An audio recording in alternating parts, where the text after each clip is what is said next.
news in the Tyne region with Ian Payne and Amy Lee. Hello and good evening. Thank you for joining us. On tonight's programme, a private hospital in Washington apologises after a former surgeon carried out harmful operations. This patient wants answers. A pair are jailed after chasing and trying to kill a boy with a machete in Middlesbrough. We'll have the latest. Court battles. International basketball's back in Newcastle tonight, but what the future looks like is far from certain. And adventure awaits. Newcastle United find out their European fate and where they are heading in the Champions League.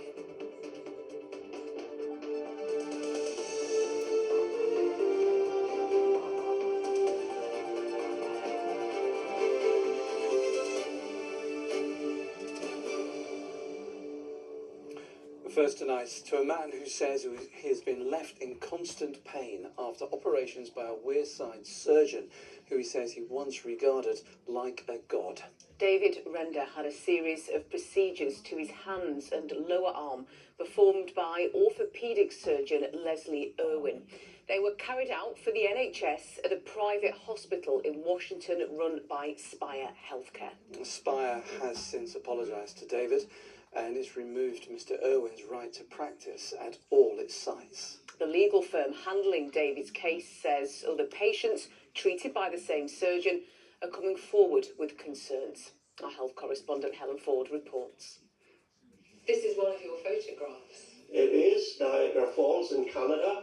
David Render was once a keen photographer. In fact, he describes it as an obsession.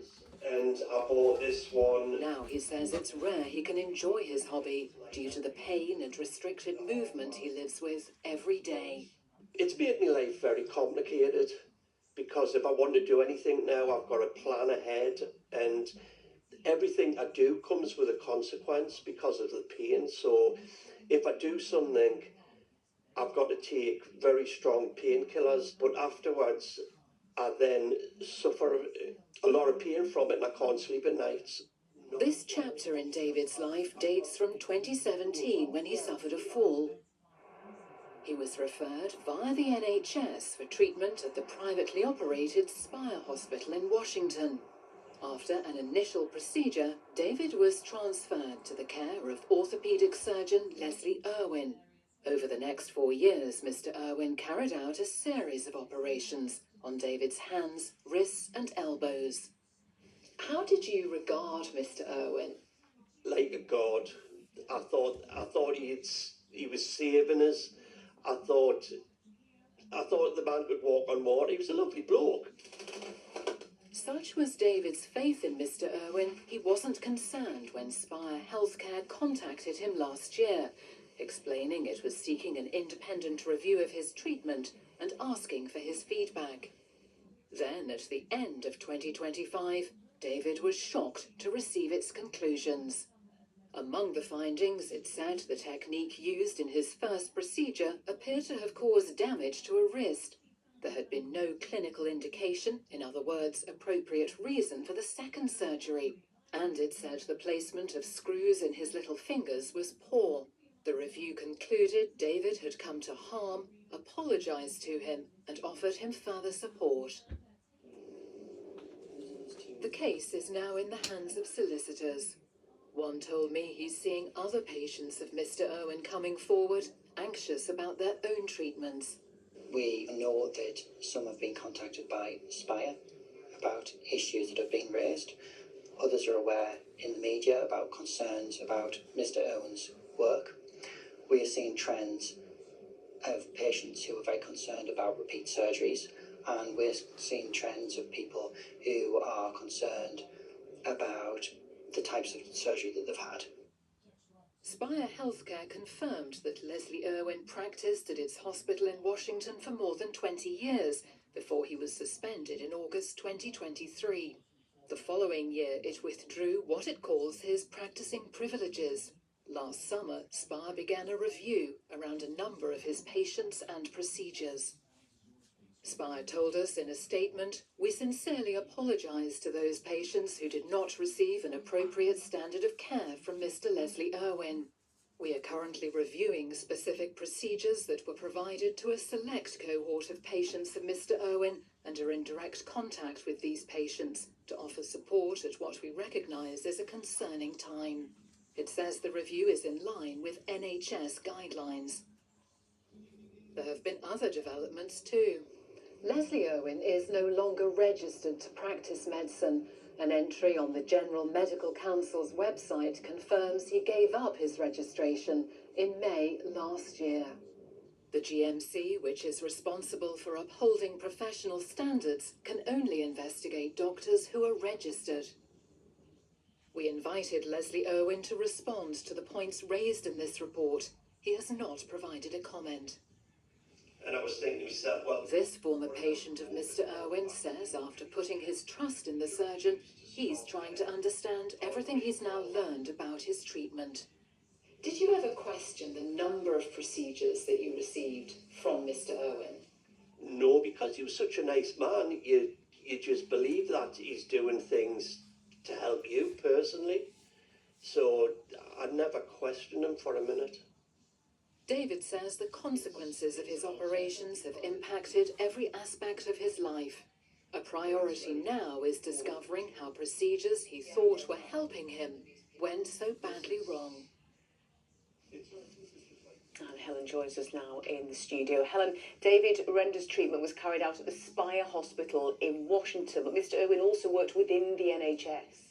Yes, Leslie Irwin worked at what is now South Tyneside and Sunderland's NHS Foundation Trust, which says he retired in May 2022.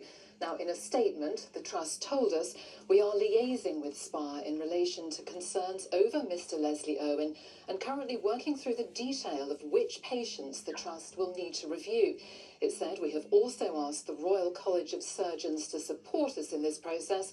As part of this review," it says, "we will be in touch with any former patients directly and as a matter of priority." And it says that any patients with concerns can get in touch with the Trust. And in addition, Spire Healthcare has also said that any of its patients with questions over the care provided by Leslie Irwin can get in contact, and it has ways that people can do that on its website. And meanwhile, Helen, we understand there has been a recent inspection at the Spire in Washington, and we are waiting for the findings of that. Yes, the healthcare regulator, the Care Quality Commission, carried out an inspection of surgery services at the Spire in Washington in October last year. We're waiting for those findings. No date has yet been set for those to be published. Now, currently, the Spire in Washington has an overall rating of good. I understand that the outcome of this latest inspection could influence that rating. Helen, thank you very much indeed. Next, alarming footage has been released of a 17-year-old desperately trying to flee Teesside streets at night from a chasing pack of young men brandishing a machete and other weapons. The victim was eventually hunted down and stabbed more than a dozen times, surviving after extensive surgeries. 4 teenagers were jailed for more than 35 years today in connection with a knife crime described by the police as an example of young people having instant access to deadly weapons. Our correspondent Greggy Steele was in court. Leaping from a balcony, fearing for his life. And here's why. The young victim was being chased down by another teenager brandishing a machete. Somehow the boy, whose identity has been protected, lands safely and makes off again. But there was no escape. A chasing pack of teenagers eventually reaching their target, who was stabbed 16 times in the street. His cries heard by neighbours in Hemlington who shouted for the violence to stop. Looking more like school yearbook photos, these young faces are in fact police mugshots of Tyler Bradley and Wayne Boyd, found guilty of attempted murder and jailed for 14 and 13 years respectively. Convicted for wounding with intent that night, Leon Keenan was also jailed for 4 years and 4 months, and Kaya Azar was was jailed for 4 years. Other CCTV footage showed him hurrying to join the fray on a scooter. This zombie knife, thought to have been used in the attack, also recovered by the police. Passing sentence, Judge Francis Laird described this as a truly horrific and brutal attack on a defenceless boy. While he was on the ground, you rained down blows upon him, he said.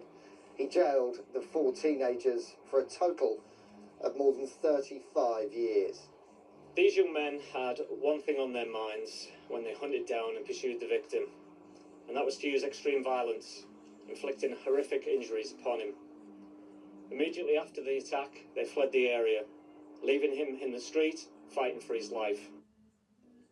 4 young men under lock and key tonight for a violent chase, which detectives admit could easily have ended in murder.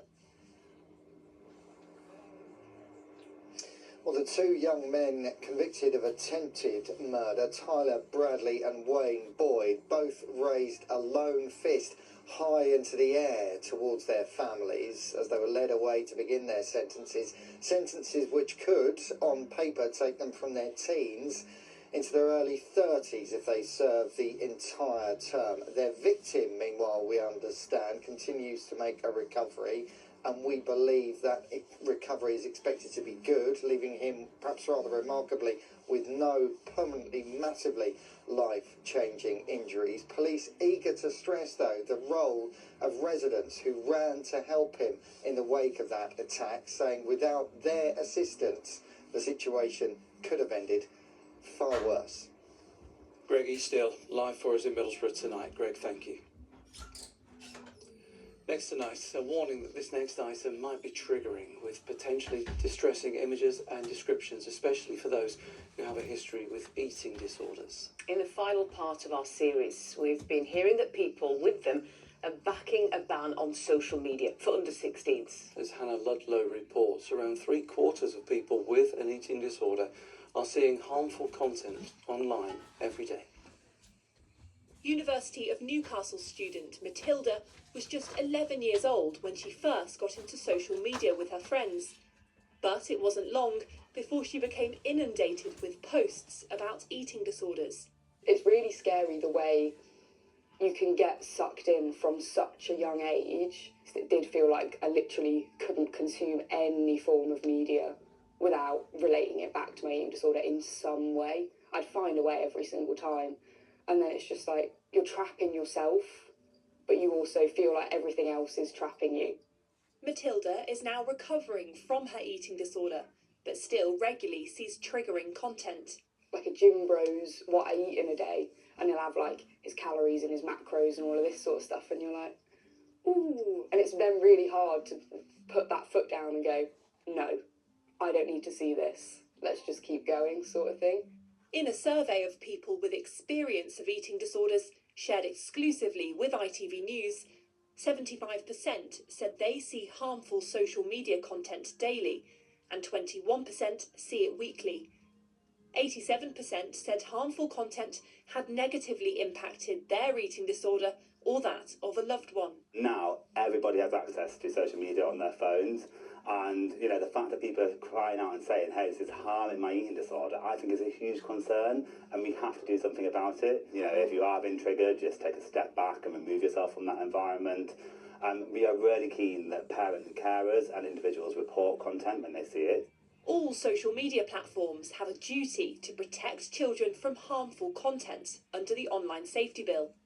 That includes anything that encourages, promotes, or provides instructions for eating disorders.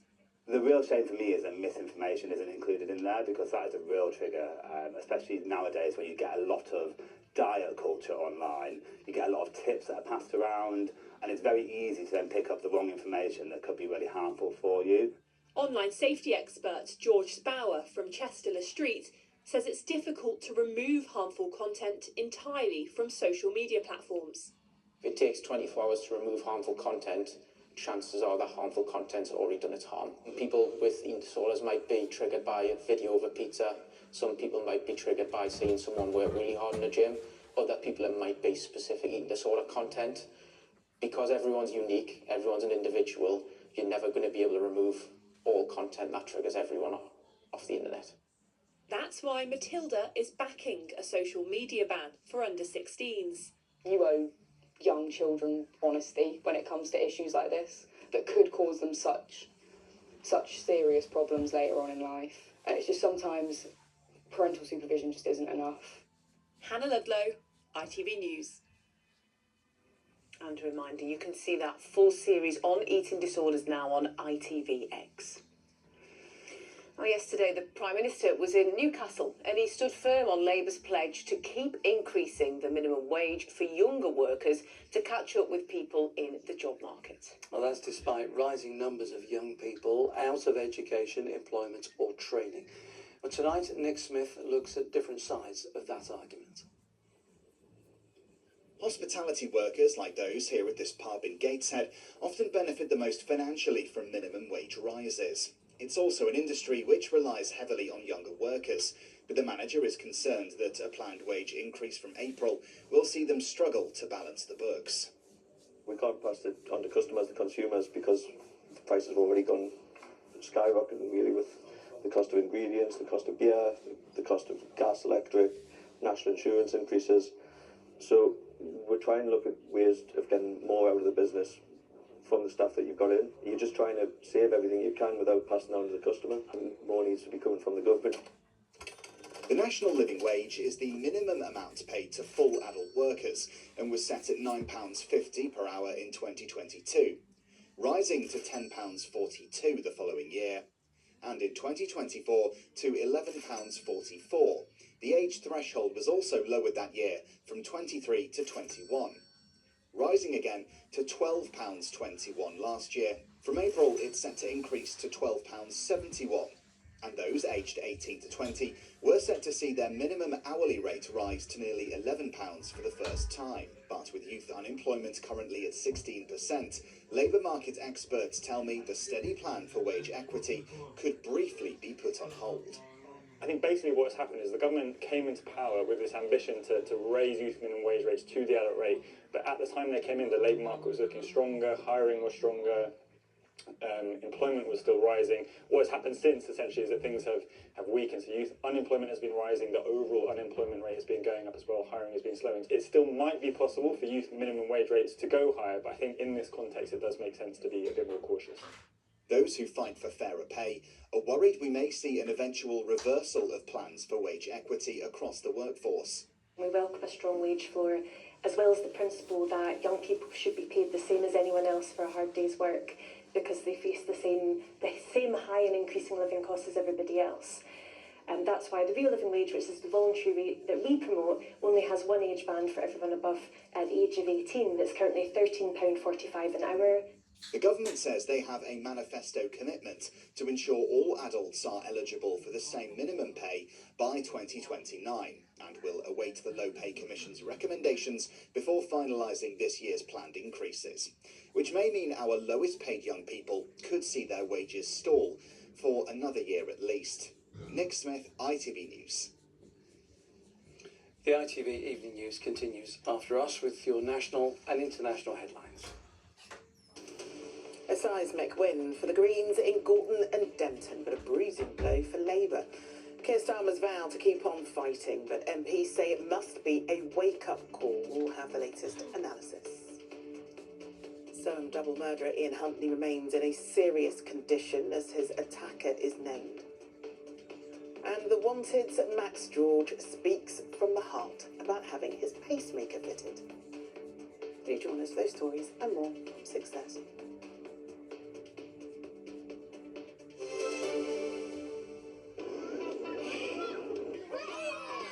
Powering local sport in the community, Octopus Energy sponsors ITV Regional Sports Report.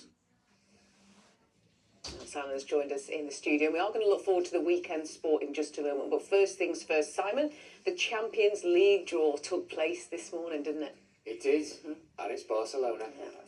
Newcastle United will face the mighty Barcelona again in the last 16 of this season's Champions League.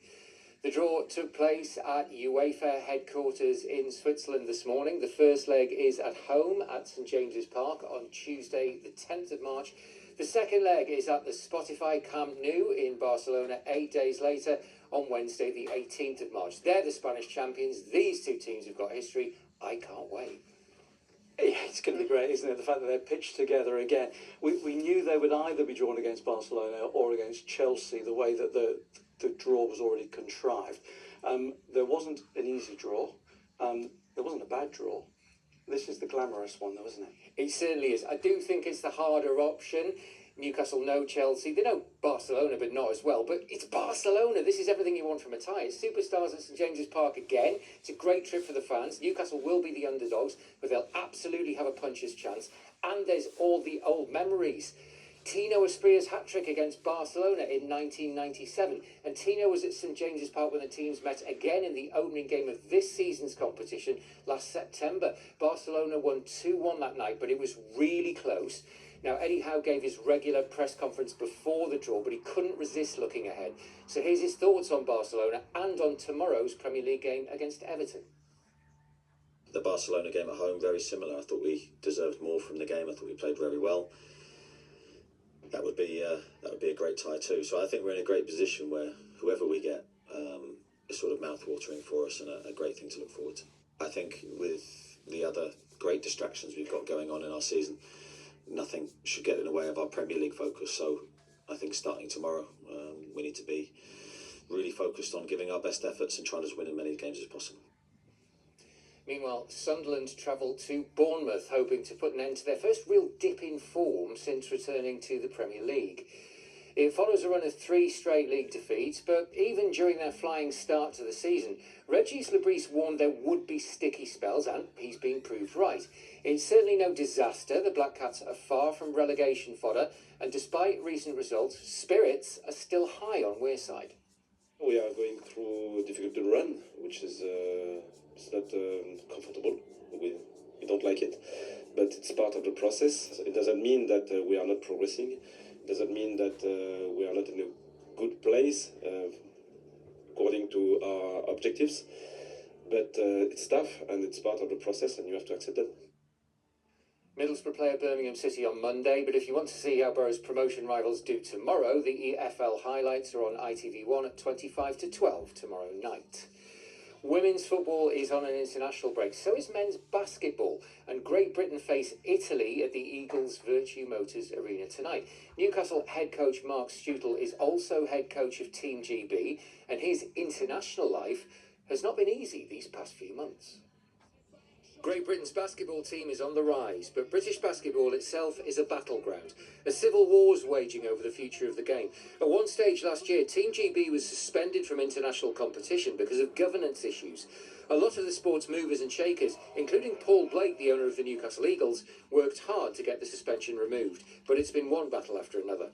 We've all been trying to find a way to move the sport on a level, but unfortunately that takes the politicians, the clubs, the sport as a whole, and people outside of the sport in this country to all come together and forge the same direction. Beyond frustrating, exhausting, caused worry, caused anxiousness, caused some anger. I think it's a massive credit to the people that have been involved in British basketball a long time. Paul Blake, for example, who's worked tirelessly beyond his role here at Newcastle Eagles to keep it afloat. This is complicated. The British Basketball Federation signed the future over to a consortium proposing a new venture called the Great British Basketball League. But the existing model, Super League Basketball, which includes Newcastle Eagles, said the federation couldn't do that and launched legal action.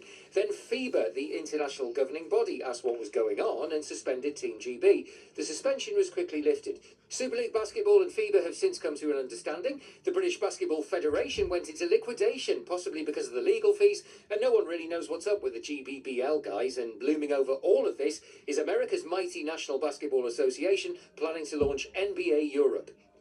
Told you it was complicated. Get the right people in the room, with the right ideas, the right understanding of finance, all of those things.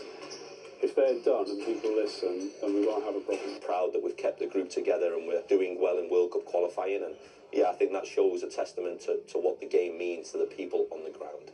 In the first game Team GB played after all this instability, they lost to the most dramatic buzzer-beating shot at home to Lithuania. But they then won in Iceland, and if they beat Italy and Newcastle tonight, the World Cup qualifying campaign's back on track. As for the future of the British game, that's a war that's yet to be won.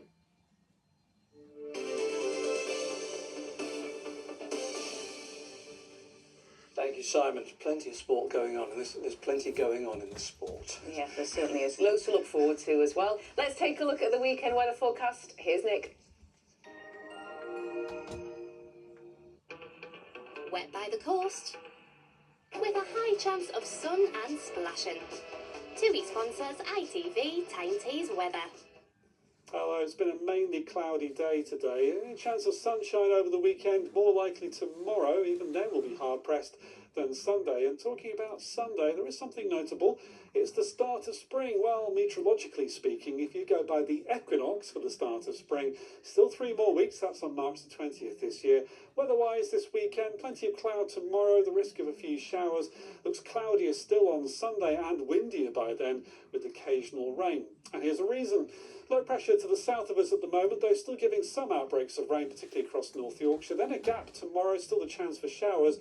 And then Saturday night into Sunday, frontal systems from the Atlantic, occasional rain and a stronger wind for the second half of the weekend. Plenty of cloud going into tonight. Some patchy rain here and there, most persistent across parts of North Yorkshire. And as for the temperatures tonight, they are falling a little bit lower. And in fact, with some clear spells across parts of Northumberland in particular, there could just be a touch of frost here and there. But it will be a chillier start to the day tomorrow. Plenty of cloud around. Still some patchy rain clearing away from North Yorkshire. Some sunny spells the further north you are. But we keep a lot of clouds through the day. Maybe a few more showers pushing in from the west, and single-figure highs tomorrow. So it is going to feel colder. Those showers will push on through towards the end of the day, and then a gap overnight Saturday into Sunday before we see further outbreaks of rain moving. A bit of a rain shadow with this wind direction, so it won't be raining all the time on Sunday, but largely cloudy skies and a stronger wind for the second half of the weekend. Rain at times into Monday, then drier and brighter for a time midweek. That's your weather. Have a good weekend. TUI sponsors ITV Tyne Tees weather. Thank you, Nick. Now, just a little reminder before we head off for the weekend, here at ITV Tyne Tees, we do love to hear from you. Perhaps you've got a story that you'd like to share with us, or maybe you know someone who has achieved something amazing, or perhaps you've just got a bit of an unusual tale to tell. You can contact us. The email address is amyandian@itv.com. Please do leave your name and contact number. Also, tell us where you're from. Yeah, and you can also get in touch with us on social media. Facebook, X and Instagram. Just search for ITV Tyne Tees. Who knows? It could be featuring right here. Have a great weekend. Thank you for watching. Bye-bye.